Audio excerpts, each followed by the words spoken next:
జై శ్రీరామ్.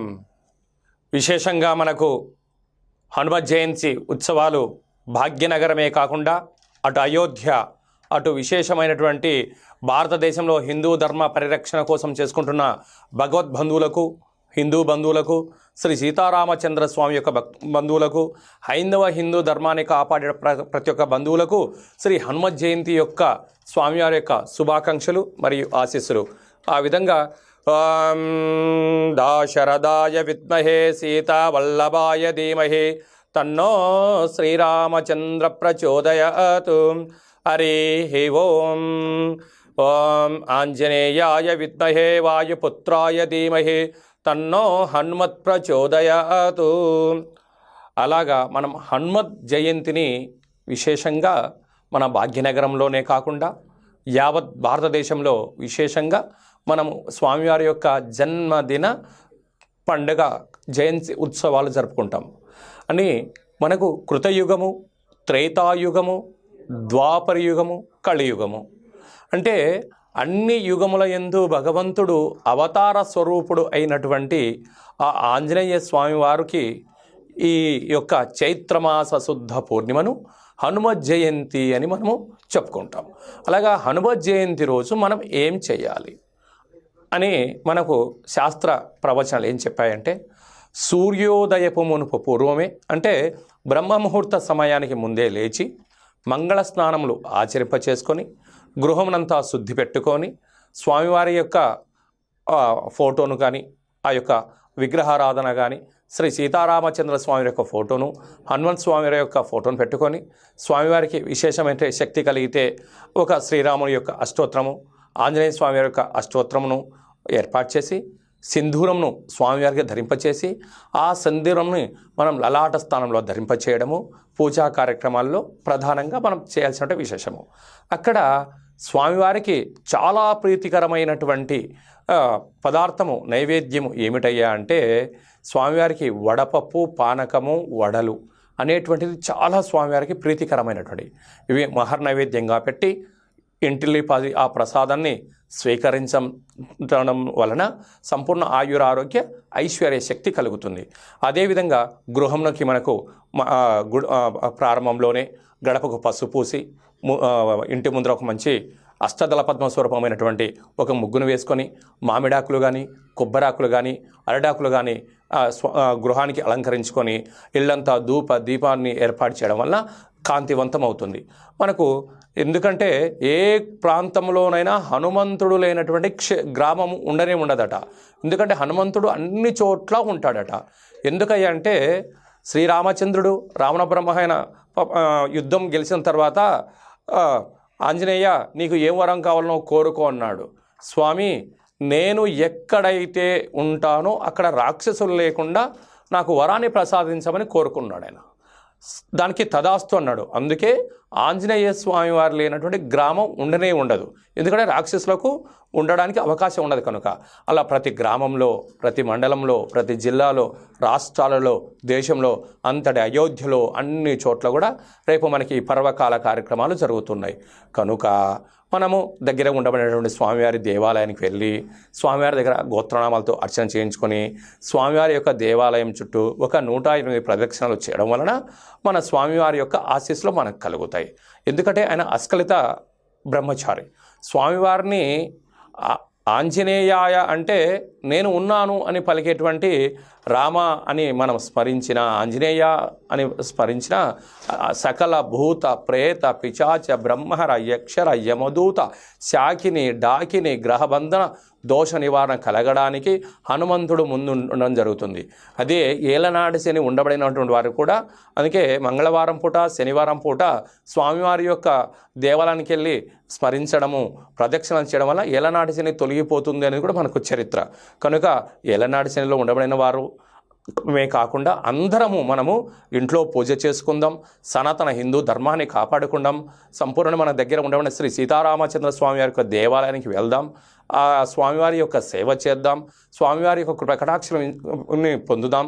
మనము మన కుటుంబమే కాకుండా యావత్ తెలంగాణ తెలుగు 2 రాష్ట్రాలే కాకుండా భారతదేశంలో ఉండబడినటువంటి అశేష జనవాళికి సంపూర్ణమైనటువంటి శ్రీ సీతారామచంద్ర స్వామి వారి యొక్క ఆశీస్సులు కలిగి, హనుమంతుడి స్వామివారి యొక్క ఆశీస్సులు కలిగి, ఎందుకంటే ఆయన మృత సంజీవిని సంపాదించాడు. ఎందుకంటే లక్ష్మణుడు ప్రాణాపాయ స్థితిలో ఉన్నప్పుడు ఆ యొక్క మృత సంజీవిని తీసుకొచ్చి లక్ష్మణునికి ప్రాణాన్ని కాపాడినటువంటి ఏకైక స్వామివారు కనుక మనందరికీ మృత సంజీవిని స్వరూపమైనటువంటి ఫలహాలు విశేషంగా అందుకే స్వామివారి దగ్గర వడపప్పు పానకము మనకు అలాంటి ఈ వేసవి కాలంలో శరీరానికి తగు ఆహారము, శరీరము నీరసించకుండా శరీరము బలంగా ఉండడానికి మనకు అలాంటి నైవేద్యంగా పెట్టడం జరుగుతుంది.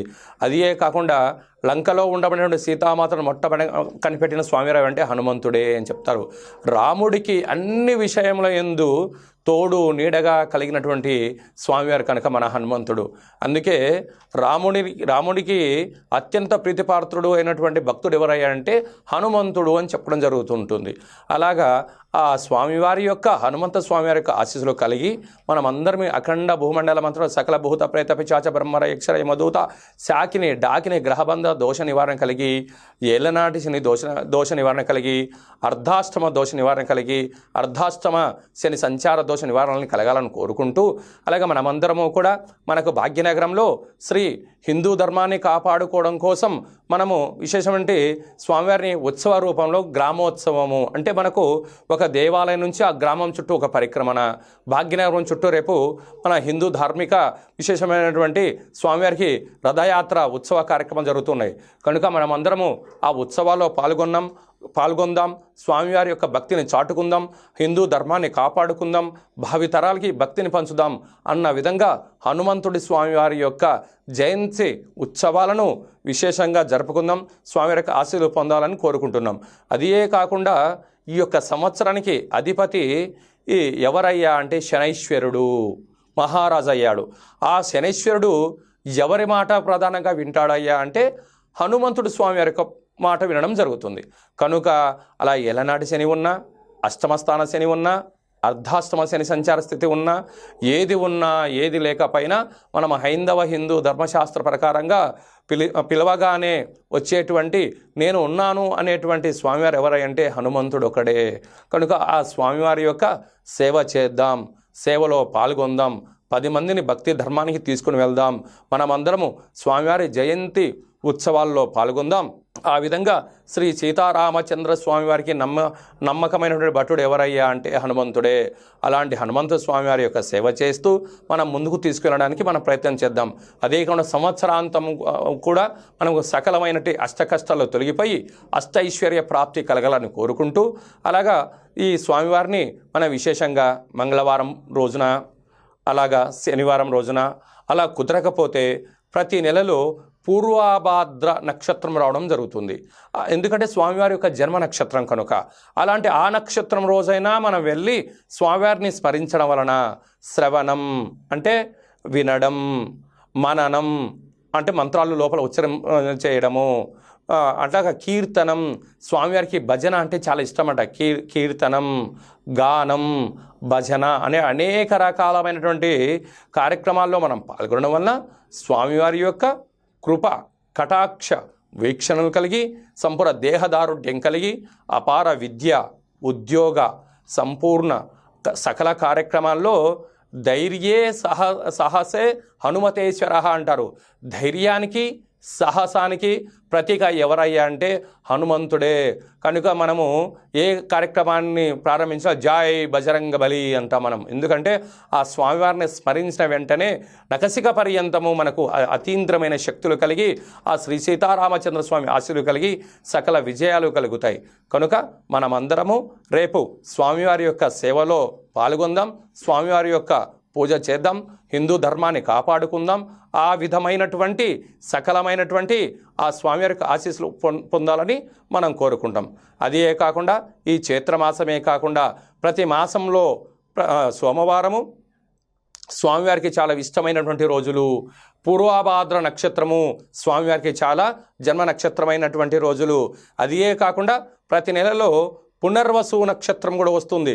అది ఎవరి నక్షత్రమయ్యా అంటే సాక్షాత్తు శ్రీరామచంద్రుడి యొక్క నక్షత్రము. అలాంటి పునర్వసు నక్షత్ర పర్వకాలం ఎందున స్వామివారిని దర్శించినా మనకు సకల శుభాలు కలుగుతాయి. ఆ విధంగా మనం అందరము హిందూ ధర్మాన్ని కాపాడుకుందాం, హిందూ ధర్మాన్ని భావితరాలకు భక్తినిగా పంచుదాం. ఆ విధంగా అందరికీ శ్రీ సీతారామచంద్ర స్వామి వారి యొక్క ఆశీస్సులు, హనుమంతుడు స్వామి వారి యొక్క ఆశీస్సు ఉండాలని కోరుకుంటూ శతమానం భవతి శతాయు పురుష సతేంద్రియ ఆయుష్యేవేంద్రియే ప్రతిష్టతి.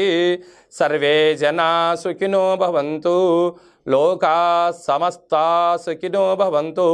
సర్వం శ్రీ సీతారామచంద్ర స్వామి దేవత అనుగ్రహ, ఆంజనేయ స్వామి దేవత అనుగ్రహ, హిందూ ధర్మ పరిరక్షణ దేవత అనుగ్రహ ప్రసాద సిద్ధిరస్తు.